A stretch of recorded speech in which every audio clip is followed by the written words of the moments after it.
The definition of conviction is a firmly held belief.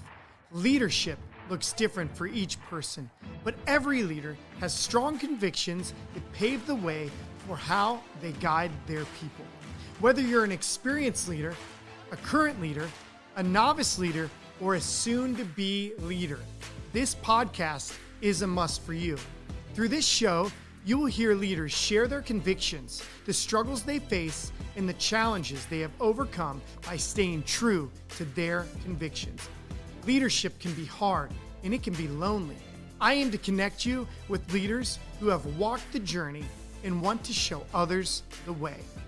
This is Bo Vincent, and you're listening to The Conviction of a Leader.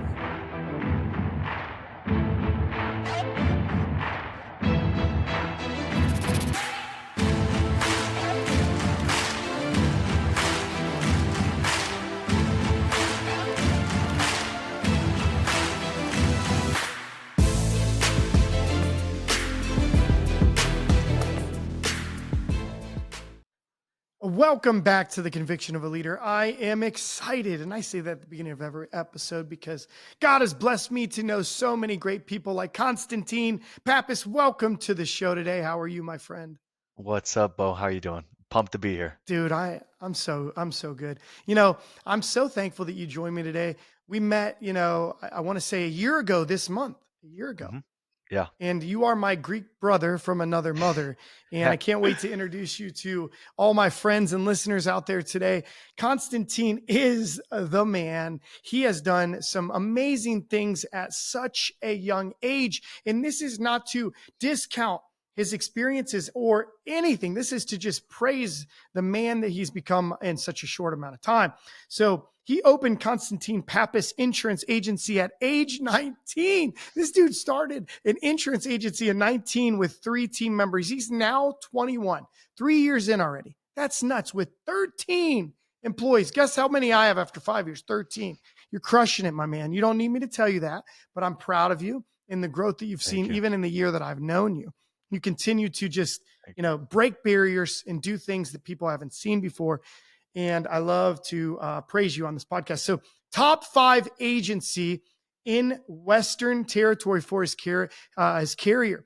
Over 5,000 agents are in that region across 7 states. He's a top 5 agency.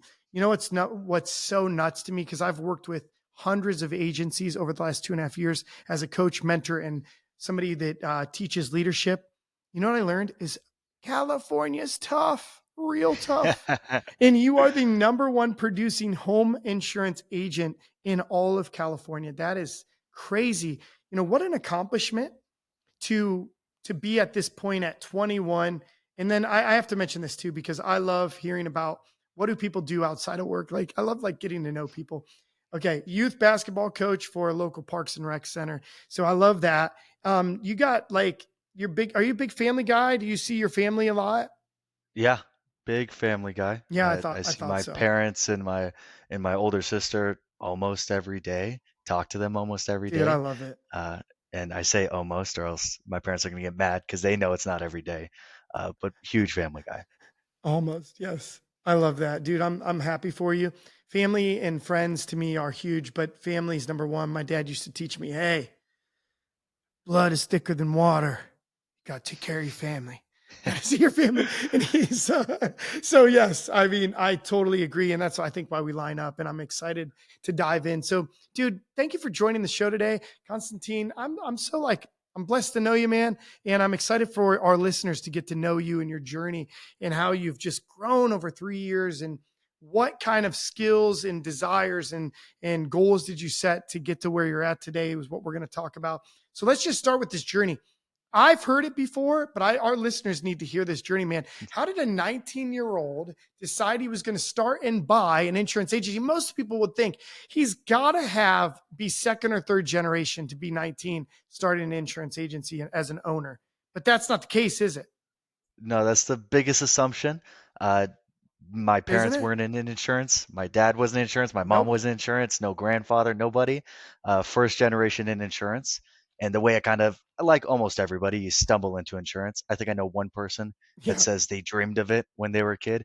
Trust me, I didn't. It was So I got into insurance at age 18, opened up our agency at 19. So I was in it working for another agency for about a year. And in Wow, that process, it it's was huge. a week after my high school graduation. I was 18. Um, for some context, both my parents had thought about getting into insurance. They'd heard about it. They knew it Hmm. was a good opportunity to own your own business. They reached out to a few recruiters from all the different carrier opportunities there are. They decided it just wasn't for them, but they ended up on a couple recruiting Yeah, lists. And so my dad gets a call a week after my high school graduation going, "Hey, we have an opportunity for you to open up your agency with the carrier I'm with right now. Are you still interested?" And he went, "No, that's long gone. It's not something we want." But he goes, "I do have a son who's a week out of high school right now and could probably use a job. Would you be interested in talking to him?" And for some reason, the recruiter, our district manager, went, "Why yeah. not? Let's talk with the 18-year Why old." We not? sat down, and I'm most gracious to her. She gave me an opportunity to get started, and it's just been straight line from there, pretty much. That's nuts. Nuts because most people look at age as a disadvantage, whether you're old or young. They do. And this person was able to see past it. And you had enough confidence and guts to maybe take that step where other people probably would say, well, don't you want to, go to school and live on a campus and party for 4 years and not take life so serious? Whereas you're like, no, I want to start a business at like right now. And that's crazy. Like, where did that entrepreneurial leadership spirit come from? Yeah. So I do want to make it clear. As I said, I stumbled into it. I had no intention of starting business. I I understand. was in sales in high school. I was doing door-to-door Mhm. sales in 2020 Oh, in wow. Los Angeles.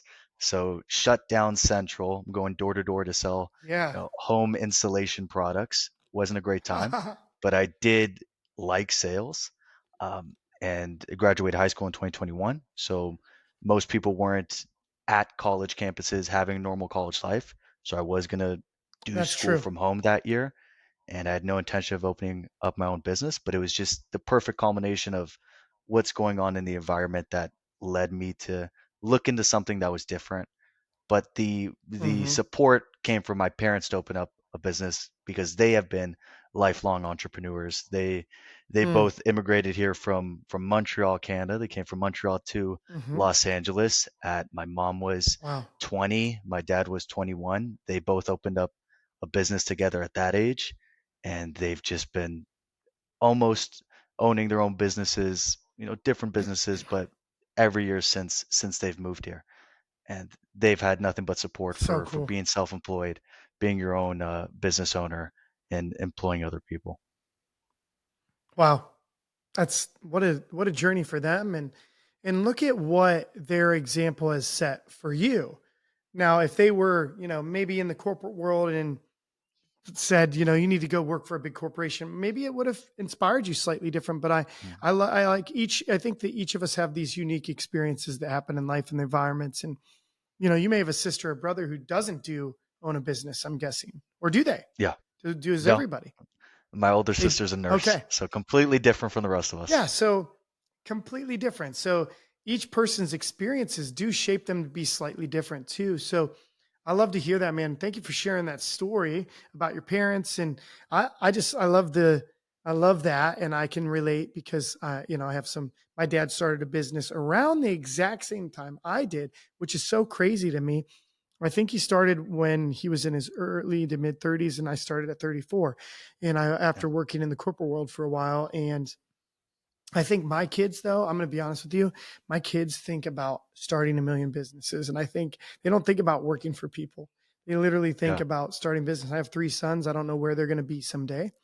My one son may not own a business because I said to him the other day, he's like, I think I want to be an electrician. I'm like, that's awesome. Like you want to do a trade and you want to yeah, use your hands. And I said, I can't wait to help you start a business. He's like, Dad, I don't need to start a business for everything I want to do. Doesn't mean I want to own a business. And I'm like, you know what? That's right. You're not me. And you can do whatever you want. Yeah. So I love to see the leadership journey. So let's talk about some of these challenges, man. So at 19, you started an agency with three people. What kind of challenges did you run into and how did you overcome them?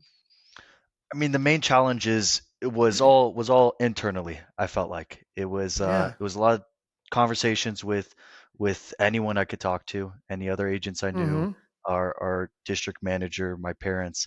With I am going to hire people, and I look in the mirror and I see a kid. I don't see an adult at this point. Hmm. Uh, Yeah. and the best piece of advice I saw was I was from our district manager when she met me. She goes, "Unless you told me that, I wouldn't have put that assumption on you." And so it reshaped how I thought. I Good. was putting this assumption in front of me. I was creating this mental block, this issue that's a Mm. non-issue, that because I'm 19 Yeah. for some reason, I'm not fit to lead other people. I'm not fit to Mm. employ other people. And so that shook up my Yeah. world, and I had to just put my head down and maybe make more mistakes than other people because I had to do more interviews and have more conversations and get into a groove with just talking to people and being sold on what I'm gonna lead them towards. And that was the biggest Mm-hmm. hurdle we had to get over at the beginning. And I didn't have a beard always, Man. so I looked more my age when I started. Now I could deal with it a little bit better. But at the beginning, it was definitely getting over, imposter syndrome. And now I realize it's Mm. it's less my age, more I was just new to business ownership and insurance in general. I'm sure a Yeah. lot of other new entrepreneurs go through the same thing, transitioning from Yeah. corporate Of or course. different industries into insurance. Is this is your first time hiring Mhm. someone in this industry, you're going to feel the same things that I felt at that Yeah. time. Dude, I love you brought that up. You know, we haven't talked about this on for a long time. I'm maybe like imposter syndrome is so real.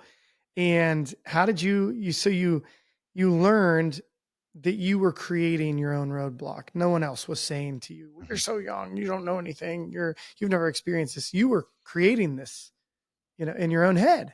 And how Yeah. hard was it to overcome that? Was it a one day, you're right, and I next day or was it a slow reminder of daily, like, it's just me. They're not thinking about it. Like how did that go? It's a constant reminder. It took Hmm. probably from when I started until I had hired my third or fourth employee. It was really, I remember the moment I had my first salesperson set a record, whatever the number was of sales that month, and he had Hmm. passed his previous goal. He had passed any goal I set for him, and he just absolutely crushed it that month. I remember sitting in the office after everyone left and going, that shows more than anything that I put in front of me. That means something. Mm, He didn't hit I that love that. because I'm 19. He didn't hit that because of Yeah. anything else. He didn't do it in spite of my age. He did it with my help. He did it with his own hard work, and we did it together. And that sold me on myself. I need to sell myself on myself. And sometimes it takes Man, just good repeating it stuff. over and over and over until you believe it. And I do so Yeah. many interviews at that point that I was constantly selling other people and believing in me that eventually I sold myself on maybe I do know what I'm talking about sometimes. Yeah. You know what I love is that I learned a long time ago too is that no one was going to believe that I was great if I didn't first believe I was great. It's weird to think also if I didn't believe I was great, it wouldn't matter what you said to me. Hmm. So let me explain that for the listeners and for you is that if you said, Bo, if I was speaking to you, if I said, Constantine, dude, you're doing amazing. You should be so proud of yourself. And your thought is, no, I'm young. I'm not doing good. I don't know as much as other people. You would invalidate that thought immediately because you're the only one that can actually take my thought and make it yours, right? So if I say you're doing great, you could say, no, you're not. If I say you're doing great, the only way you could say you're doing great is if you actually think you're doing great. So you started to believe in yourself, believe that you were great. And then that probably grew your confidence. And other people probably started to see more of who you really were because your confidence grew in yourself. And sometimes we just need somebody to say you're doing great, but other times we really just need to show ourselves that you are great and you were created for this. And like, look how great you're doing. You may not be created for insurance or entrepreneurship, but your leadership, you know what I love what you said that I have to call out. I want to honor you. So you said, I realized I was great when this person was successful. And so many leaders attach like the results of their agency, of their business, the profitability, what they've achieved to their success as a leader. And you attach it to the success of somebody else. I talk a lot about in my leadership academy about how we as leaders I want to be described as a carpenter. I want to be described more on what I build, not on what tools I have. So my tools are I'm a great recruiter, I'm a great communicator, I'm a great speaker, I'm a great salesman. Those are my tools, but do I use those tools to build great leaders in other people? And I want to be described by the great people that have come from our business and my leadership. Not, I don't want people to describe me on, those a great podcaster, a great leader, a great communicator. No. And you are already learning that at 21. So you are light years ahead, my friend. And as long as you stay in the same mindset and student, but have confidence, you will continue to thrive. So speaking of that, tell me some of the convictions you have as a leader, right? So Yeah. what are these strongly held beliefs you think that you're supposed to live up to as a leader of the Pappas Insurance Agency? I knew this one was coming. I figured by the title of the podcast, I knew it I was hope coming. so. Uh, my main conviction, and it's been this way since day one, is my dream for whatever I have for the agency and our business and for my team, whatever my dreams are, they have to be big enough to fit whoever I want in the team in it. Mm. So what I mean by that is my Yeah. dream for the agency is bigger than anyone could place on me. And so if I bring in a team member, I never have to worry about him outgrowing us. That can never be the Yeah. case. Because I know my dreams for them, for our business is constantly growing. I know what I believe we can do, and I believe what they could do as an individual is constantly growing. It's never going to get to a point where a team member can come to me and go, Constantine, I want to make X amount of dollars a month. And I have to look at them and go, that's not possible here. I never want to place that limit on them. I never want to place that limit Yeah. on what's capable with our business. And I realized that early on, if I want great people, my dreams can't be smaller than theirs. Mm. Amen. I mean, that's great. I have this stupid little saying, but I love it. Eagles want to fly with eagles. You ever seen an eagle fly with a pigeon, a chicken? No. Yeah. So what I mean by that is your top performers want to fly with top performers. They want to be around that. They want to. So if you create an environment where you're flying high up here, they want to fly with you. Flying way down here, they want to leave you Yep. because they want to fly, they want to soar. So how do you encourage that within your agency, people to just achieve and soar high? How do you And we encourage that? talk about it. We talk about it every day. I meet with my team every morning. The sales team, we break it up into different departments, but the sales team at least meets every morning. The first thing we do every day, and half of Mm-hmm. that meeting is tactical stuff that we can improve on, and the other half is just looking at what is possible, looking at how to make that possible, and looking at why it's important to even achieve that. Because everyone's got a different Yeah, reason they want to achieve something. Some people just want to make money. We absolutely. have some single guys on our team that all that money's going in their pocket, and that's great. And we Yeah, have they want a some ball. ladies on the team that have, you know, 4 children, and that Mm. money's immediately going. You got it. You got kids. That money's going into their pocket before they get to see anything. Yeah, And it's yeah. understanding that the importance of achieving those goals isn't just for your own ego, so that on your tax return at Mm. the end of the year you can see 6 figures. It's what will that money do for you and for your family and for your future and for whatever else you're trying to achieve. And it's showing them that it is possible. Mm-hmm. And luckily we have proof within the agency of people that have made these, improvements within themselves within our So, agency. so good. And so I get to lean Yeah. on that, and I get to call out some of our team members, and they're willing to Mm. share, where I was as a team member two Where you're years ago going, where they and are. where they are now and how that's Mm. increased month over month, and they're not hitting any kind of wall. And then sometimes it takes believing in someone else more than they believe in you. And I know I mentioned that earlier. A lot of the limiting factors I had were just placed by me, and it took someone else Mm-hmm. believing in me and telling me that's not a factor. And as a leader, I feel like that's important. We have to do for our team. I have to tell my team Yeah. sometimes, we sit down one on one and I go, let's hit this number for this month. And they go, that's ridiculous. and we have to sit there and maybe set big, hairy, audacious Yeah. goals. But if you fall short of a big, hairy, audacious goal, you might be 20% higher than what you would have Then been you would if you have. set a safe goal. Yes. So it's sometimes believing in them more than they want to believe in themselves right now, so that Mhm. eventually they see, the what they're capable of. Yeah. I love that. Was put together very, very well. So I Thank you. understand exactly what you're talking about now. And um I learned that helping people drive towards a goal out of love versus fear is much, much more impactful. That there's two ways to influence people. You can either manipulate them or you can inspire Yeah. them. And it sounds like you've learned that. And inspiring people is huge. Helping them find something deep inside of them they didn't know was there to achieve a goal that they think is so much bigger and greater than they ever could at this point in their life. And helping them dream big is so big. And I love that. I love that you do that. And what I mean by being driven by love versus fear is that, there's a lot of agents out there that will tell people, "Hey, you're going to hit the score, you're going to get fired." Yeah. Right? That's a fearful approach, right? And they may be thinking the same thing. I need to hit this, or Constantine's going to fire me. I need to hit this. No, the big goal is about you.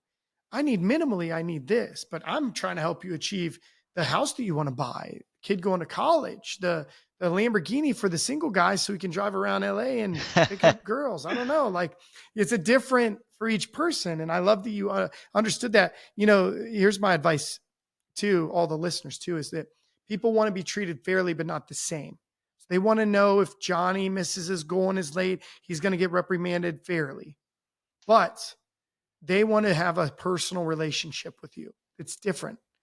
Mhm. So when you walk in, if you ask each person, "How's your weekend? I like your hair. How's your weekend? I like your shirt." It's so methodical. Have a genuine relationship with each person. Tell me about baseball. How was that basketball match, Constantine, last night? How'd it go? Then you're asking somebody else, "How's your kid's school going? How's baseball going?" So it's a little different for each person. They want to be treated fairly, but not the same. And their goals and their dreams and aspirations, as you know, are all different. So where are you what's like next for you? What are you looking to achieve, in your professional, personal, goals? Where are you going?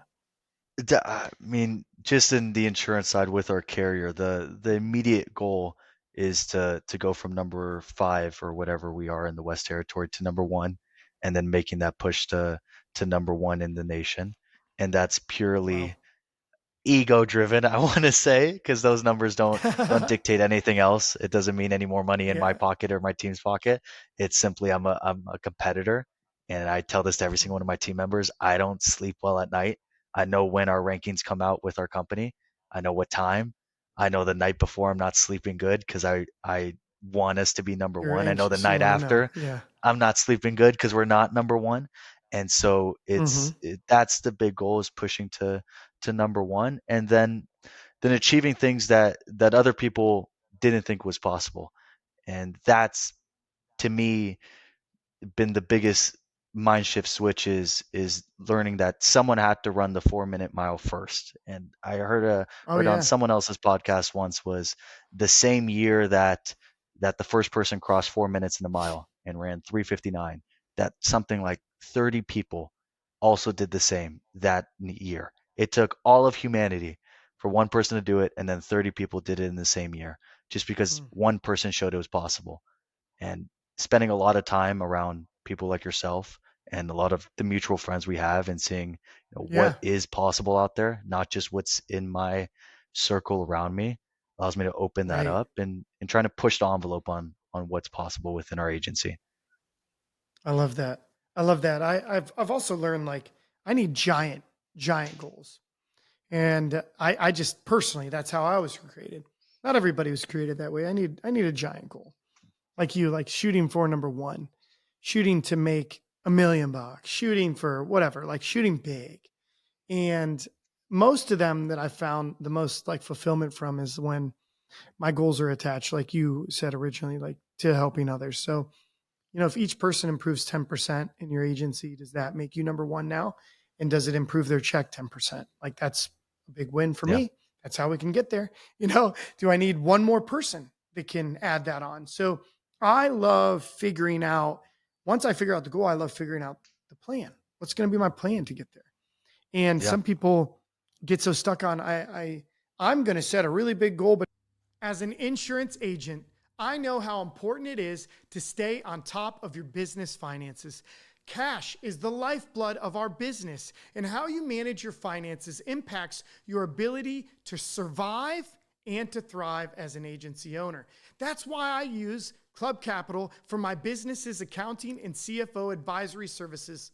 Club Capital provides business management services to grow your top line and manage your bottom line.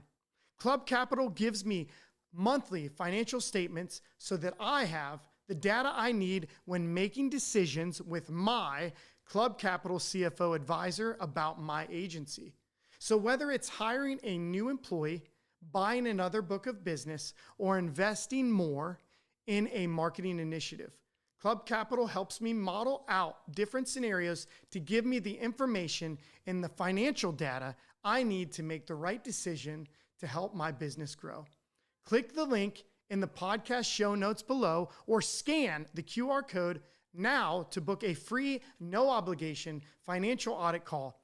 Mention the Conviction of a Leader podcast and get your first month of Club Capital free. That's right. Mention the Conviction of a Leader and get your first month of Club Capital services free of charge. Visit the link now to learn more. Not change a thing that I do.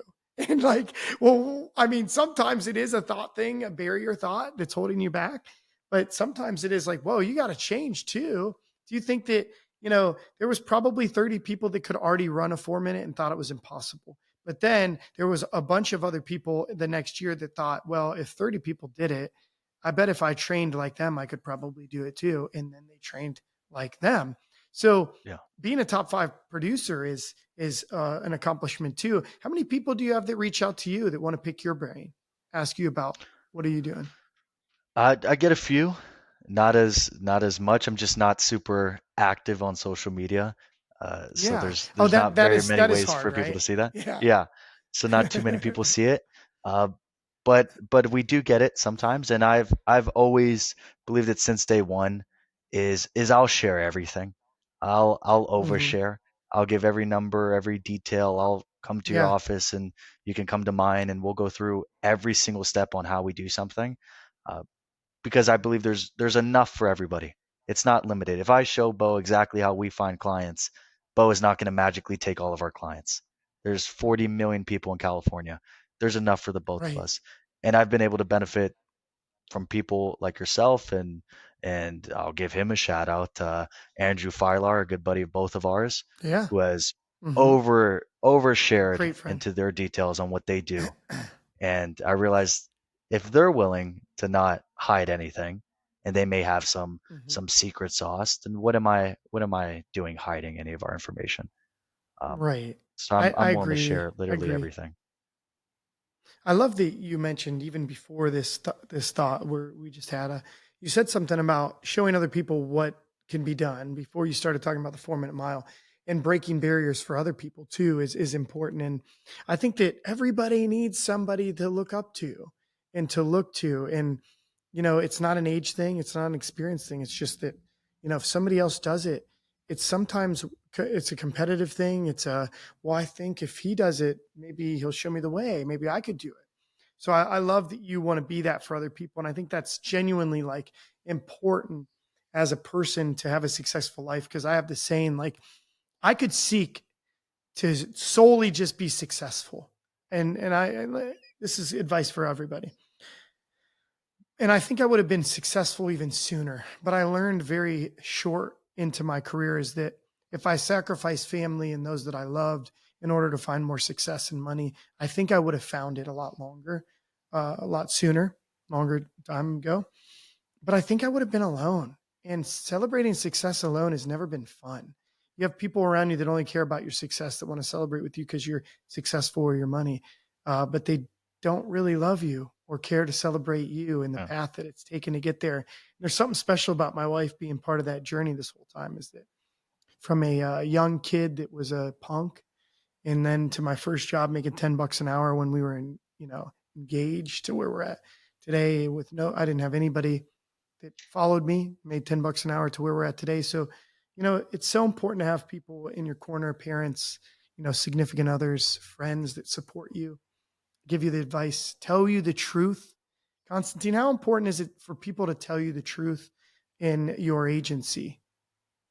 It's the most important thing, and I've tried to Mm, put as much focus on it as possible is tell me when you disagree with me because I've mhm. got a different perspective than you, right? If I'm talking to Yeah. my customer service team and we're going to implement a change, I'm not taking customer service calls, and I tell them this every morning.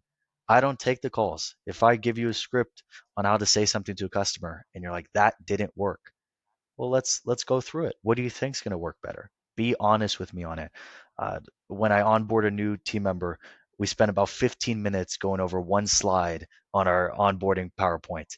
And on that slide, all it says is communication, like 15 times on the slide. It's all I Mm, care about is communicate, communicate, communicate, and over communicate. Tell me when you think something yeah. is not working. Tell me when you think something is working because I want to be data driven in our decisions, but that's not everything. Data isn't everything.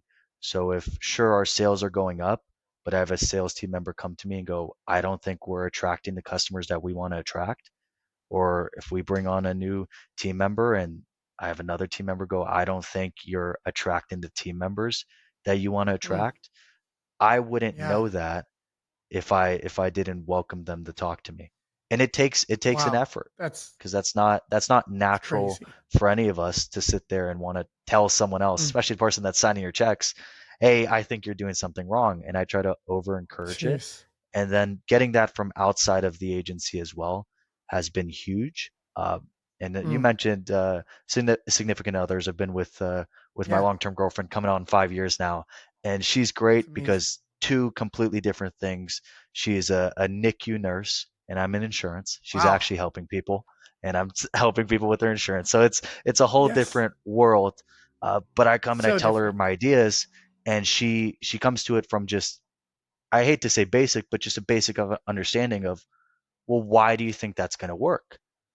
Yeah. And I feel like leaders or entrepreneurs, especially as the entrepreneur, you over jump things, you get overexcited. You're like, oh, this has to work because of X, Y, and Z. And she sits there and she goes, well, break it down to me so that I understand why it's going to work. And I've noticed that if I can't do that to her, then it just won't because she's a better Yeah. embodiment of our customer. She doesn't talk insurance all day. She isn't on the phone selling all So day. true. Same with our customers, right? So if I can't break something Yes. down to her, if I can't explain to her why I think the ideas of whatever, how to sell our policies or ideas of how to grow the Hmm. business, she doesn't understand it, then then she's been clear. I don't think your team's going to understand it. I don't think your team's going to back you on this. And she's better than me Wow. at most things. It takes an effort for me to talk to our team and go to that next Yeah. level. And she's just naturally one of those people that wants to build deep relationships. So she pushes me to do that with our team Good. members. I love that. I think it's extremely important to have somebody like her in your life. And it is so valuable to bounce off of somebody that doesn't understand insurance, but wants you to put it into terms that they can actually understand it. Because, have you ever thought about one of the most frustrating things within our agency is it trying to explain something to somebody and they just aren't getting it?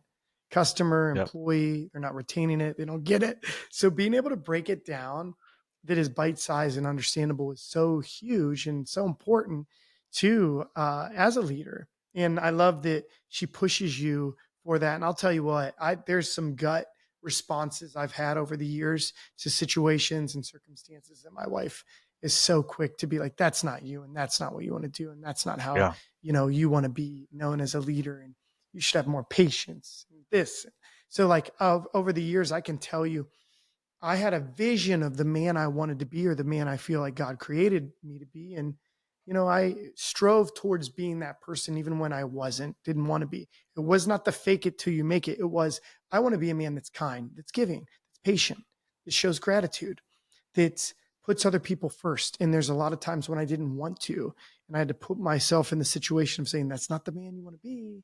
So you might want to push yourself to do it, even though you don't want to be kind today and show grace to that Yeah. person. I think you should, because that'll help you. And the longer I did that, the easier it is that I just eventually became that man. And she was there to support it and to push me and to be so direct, because this whole conversation started about how important is it to tell the truth. It's extremely important. When our agency, I say, I'm asking you to tell me the truth, because if you don't, I'm actually asking you to lie. So I give you the permission to tell me the Yeah. truth. There is a way, and I train them just like you do. Praise in public, reprimand in private. Whenever you would like to challenge me and embarrass me, please feel free to do it. Let's just go one on one. Because you know why? I will not embarrass you in front of the staff. I won't say, you know what, Constantine, you're sucking and you need to pick it up. It's time to pick it up. Or, hey, you were late today and I'm going to use you as an example. Hey, we're going to listen to your call and I'm going to embarrass you. Okay. I'm not going to do that to you. I'll do that one on one. And I would appreciate the same thing to me, but I will ask you and I will beg you. If you don't understand, ask questions. You don't believe in me? Ask questions. I can help you Yeah. see the way, and you will find out 99% of the time I made that decision for you. Because I want you to feel safe and I want you to grow and I want you to have a great, successful career. So I love that you learned that so fast. So is that something that's really cool, like to understand, is like, wow, never thought I would want people to tell me the truth versus make me feel good.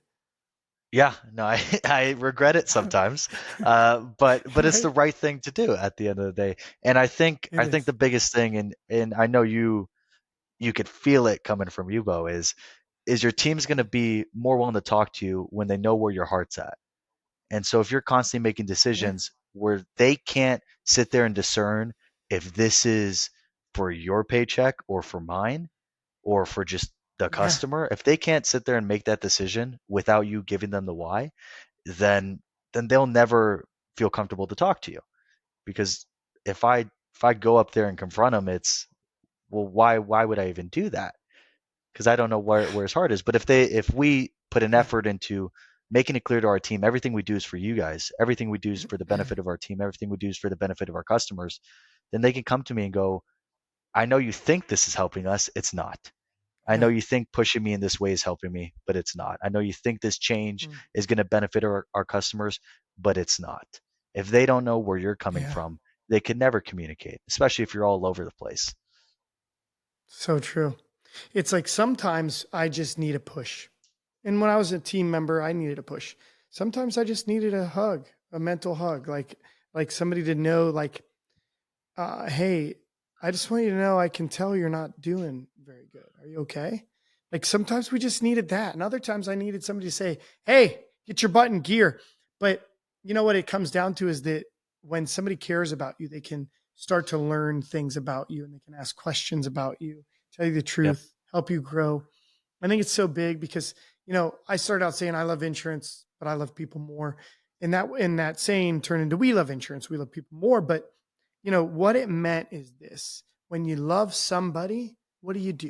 You get to know them, you care about Hmm. them, you learn about them, you protect them. When I love insurance, I want to learn about it. I want to become an expert about it. I want to show people my love for it. I don't hide the love for my wife. Yeah. I show the love for my wife, right? Then if I can say I love insurance, but I love people more, I want my team to learn that I love you more than what you sell. I Hmm. need you to sell and I need you to keep these customers happy, but I want you to know I love you more than that customer because I need you. Yes, I need you. And I want you to work here because great leaders show people that they matter and they care. And I think that is like such a key missing in the world right now is that people feel lonely. I feel like they don't matter. I feel like Constantine could care less because I'm not making him profit this month. He'll probably fire me tomorrow because he doesn't care, but he doesn't even care to know that me and my wife are separated right now and I'm dealing with a lot of pain and my grandma's in the hospital. And, you know, it's crazy, right? That people put so many things above people.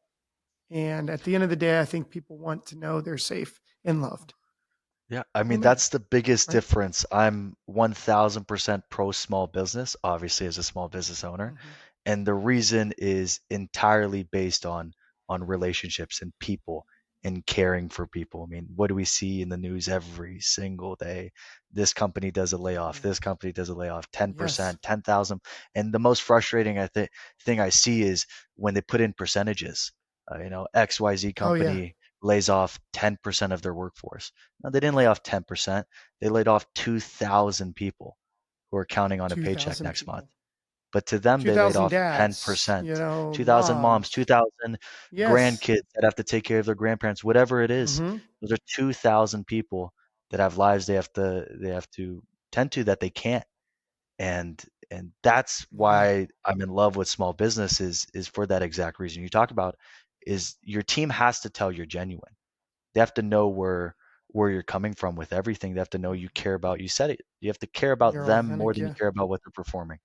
And I get Yeah. intense with my team. They know I'm all about sales and I push sales and I drive sales hard. Yes. That's what we do. But at the end of the day, I remind them that the reason I do it is we're a small business. Every single person has a direct tie into our revenue. If I'm pushing everybody to drive more revenue, I'm literally saying you are all going to get a raise this year. Yes. There's not That's some so true. person in some HR department in our Corporate. team Yeah. that's 15 layers beyond the actual revenue driving activities. Every single person on our team drives revenue. And so if I'm able to push you to Yeah. drive more revenue, I'm giving you an opportunity to earn a raise. And Wow. I'll use an example. I had a conversation with the team member Yeah. yesterday and their sales are down this month and they were beating themselves up about it and we're on the phone and I go, I want to make one thing clear. um, yes, your sales are down. No, I do not care. Why? Because you told me you're going through something in your personal life. Now they know not Mm. to abuse it because I'll sniff Yeah. it out, but this person has never pulled something like this before. He's being honest with me. He goes, I'm going through something, it's Yeah. tough, it's throwing off my performance. I go, well, thank you for telling Wow. me this so that I could know, so that I'm not just screaming in your ear to produce more. And like you said, I don't know what's going on at home. I don't know why you're out of Yeah. it. We're a remote team. I know your team's pretty much remote Yeah. too. We're remote. I Mhm. can't see it in your face when I walk in the office every day. So if Yeah. I don't know what I don't know. We have to talk about that and they have True. to know that we're here for them and they don't know it either. They need to know that I'm here for them as well. I'm sorry, that was a ramble, but Yeah. it's something that I No, no, do no. actually care about. I love that. So, how would you describe your coaching leadership style? I'll give you some examples just to help you. Like, are you like Bill Belichick, coach from the side? Do you like think of like I'm kind of like a Tom Brady. I'm making people better on the field, but I can score when I need to. Like, I want to hear like your approach to leadership and your style. Yeah, it's I'm not on the field as much as I probably Mhm. was when we started. I'm not making sales. I think I've made Right. 3 sales year to date, and it was out of necessity. If it was up to me, I would have kicked Right. it off to somebody else. Um, it's Same. really I'm gonna push you, and my coaching is very individualized. So Yeah. the biggest thing I hate is going to some kind of sales conference or some kind of sales coaching and hearing this is how you have to make a sale to a customer. This is how you should talk to customers from someone that's a completely different personality than me, from a completely different background than me. So I try to give my team, frameworks. We don't do scripts in my office. Everything's a framework. We have our perfect call I framework. like it. We Same. have the Yeah. hoops that we want to hit, the boxes we want to check on every single Hmm. call. And I explain to them, and I draw it. I have a whiteboard behind me, whether I'm at home or in the office, I always have a whiteboard. And I draw our I perfect love call it. framework, Love it. and each step has a dash in between it. And I explain to them that in those dashes is what makes the difference between Bo and Constantine. In those dashes is where Bo's Absolutely. personality can come out and my personality can come out. That's where Yes. we both connect with customers. And I try to talk to my team individually because some people are just over the top eccentric. And so I could tell them I this love is it. how you build rapport with clients, and they can just go out and do it. And then there are some Right. people that are a little bit more introverted. And if I tell them to say this thing to a client, they're going to go, "That's listen to me say it back to you. It's not going to come across the right way." And so it's finding ways Yes. where we could hit the general goal without forcing someone uh, to do something that they're not comfortable with. Now, I do want to make you Right. uncomfortable in a good way, um, But if you're not comfortable following our framework because you don't feel like you could ask for the sale at the end of the call, that's one thing. That's something that I am going to push Yeah. you to be uncomfortable doing. But if the way I'm telling you to build rapport with a client is something you don't feel comfortable doing, then let's figure out something Right. else. We have some Yeah. team Let's members on figure our it out. team that are from the restaurant industry and are from the South, and they've got just this bubbly personality and they connect with everybody. Right. And I'm like, this is great. I can't train anybody else on our team to do that. I wish I could, uh, but your personality and their personality is not the same. So we have to figure out a way for you to build rapport. Right. So I like to push you to be uncomfortable in the parts that matter, Mm. but also find ways to where we could change things for you so that it actually works for you. Yeah. Wow. I love that. All right. What a great thought. Honestly, I love that. So tell me this. I have a question for you. What advice do you have for people that are stuck in their leadership is stale? And maybe they've been doing this for a while and they just keep repeating the same thing over and over again, or they're stuck and they're afraid to take the jump for leadership altogether or entrepreneurship. So what advice do you have? What can you give to the audience today? Is something our district manager says a lot. It's get Hmm. in or get out. And it's a mindset that I Yeah. take on everything, right? Is I do believe if you're not getting better, you are getting worse. There's no such thing as stagnant. If your income's Mm. not growing, inflation's Okay. going to catch up. You're making less money next year. Uh, if Ooh, you don't make like any it. more money, your property taxes go up, your electricity goes up. You're not earning the same. You're earning less.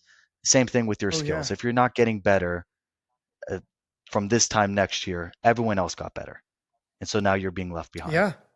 And so think about it. It's Oh. it's having a genuine thought with yourself. Is this something I want to do? Is this something I Hmm. care to do anymore? And if it's not, that's all right. But if it is, then going back to why was I doing this in the first place? And then it's Mm. taking action. It's taking It's action true. immediately. It's not waiting. It's not I'm going to take action tomorrow. It's not I'm going to take action at the start of the next month, or it's very easy right now, October, January 1st, I'm going to start doing 2025. This is what I'm going to do in 2025. No, if you want to go all in, do it the Yeah. second you hang up the second you put the YouTube video down. Do it the second you come back from lunch. Yes. Do it the second you get to the office. Is just start action immediately and you'll build easy wins. You'll get momentum right away. The hardest thing to do is start. The easiest thing to do is Oh to yeah. just continue. It's very hard to start Yeah. something. It's even harder to set that date because it's not a win. Especially, I mean, think about it. We both work out. If I take Hmm. off 3 weeks and it's a Thursday, uh, the last thing I want to do is go, great, I'm going to start back on Monday because Monday's going to come. I'm going to get busy. I'm going to miss Monday, and then I'm going to feel extra bad, and then I'm going to keep pushing and So keep true. pushing and pushing. But if I go, okay, I've missed every other day. It's Thursday. I'm going tonight or I'm going right now. I have an Yes. immediate win. That Start immediate now. win is what's gonna give you the momentum to keep going. So look for an immediate win today. Look for something small that you can do today that will give you that boost of dopamine to continue going. And if it's not something you want to do anymore, then that's all right.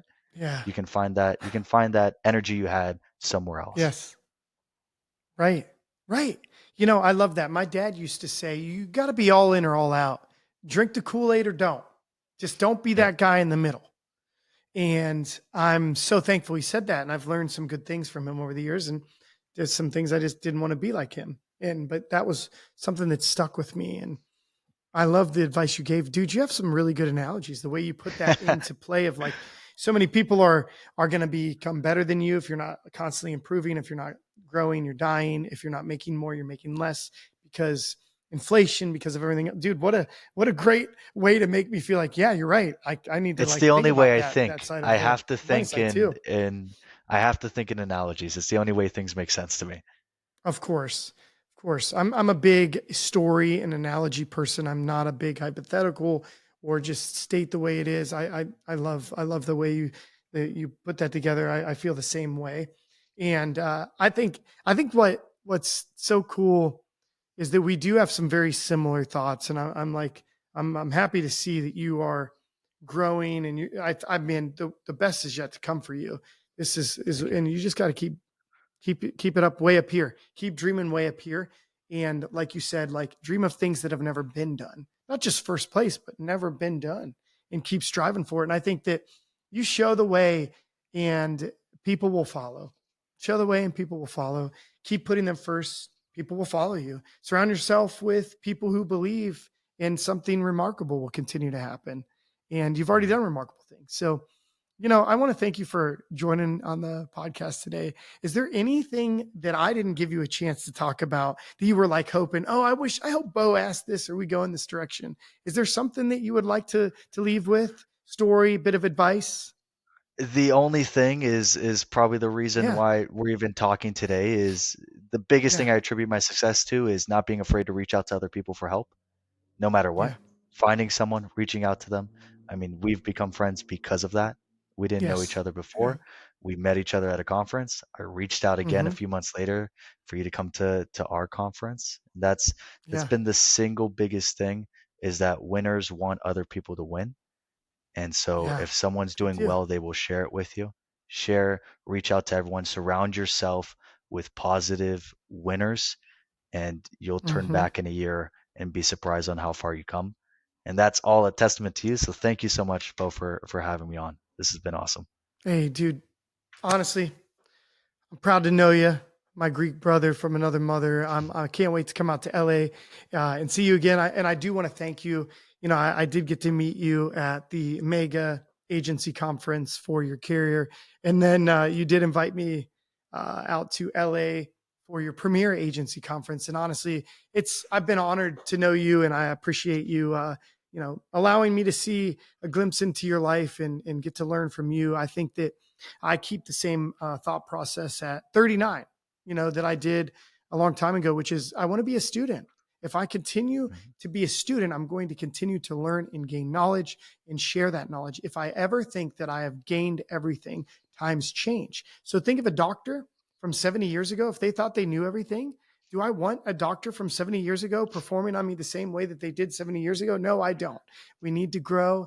Times change, technology changes, and we need to grow with it. And I'm excited to see people like you that just ignite my passion for people and helping other people achieve great things, because God has allowed me to achieve great things. And you know what? One of the biggest achievements I think I will talk about later on in life is that God has allowed me to meet so many great people like you and be able to share this platform of the conviction of a leader with you and all the listeners out there. So thank you so much, man. Appreciate you Thank joining you, Bo. today. You've got some big I things do. coming, my man. Thank So you. big, we do. You know what? I do. I do believe that. Someday somebody's going to say, "Man, Bo Vincent, he was an overnight success." And I'm going to say, "Yeah, did you not see the 20 years of hard work and 5 years of the podcast?" But thank you so much. All the listeners out there, I just want to thank you so much once again for listening to the Conviction of a Leader. It is my honor, my privilege to share this platform with Constantine. If you enjoyed this podcast, I would ask you to review it. Give us a 5-star review. I want you to subscribe wherever you're listening to. If you are on Apple or Spotify, turn on the automatic downloads. It helps me and this episode and this podcast so much. And then if you want to see what we look like and you're sick of listening to the video or audio, I want you to go find our videos on YouTube on the Conviction of a Leader. And thank you so much once again for joining us at the Conviction of a Leader. God bless and see you next week. I love to coach and consult, and that is why I continue to open up more opportunities and spots for me to work with people like you. If you feel stuck and you need assistance getting past that, if you want to achieve things that you've never achieved in your career and through your business, I would love to speak with you for a free, no obligation phone call to see if we could work together. Because I've worked with over 100 individuals just like you over the last 2.5 years, and I have helped them achieve some of the greatest results of their entire career.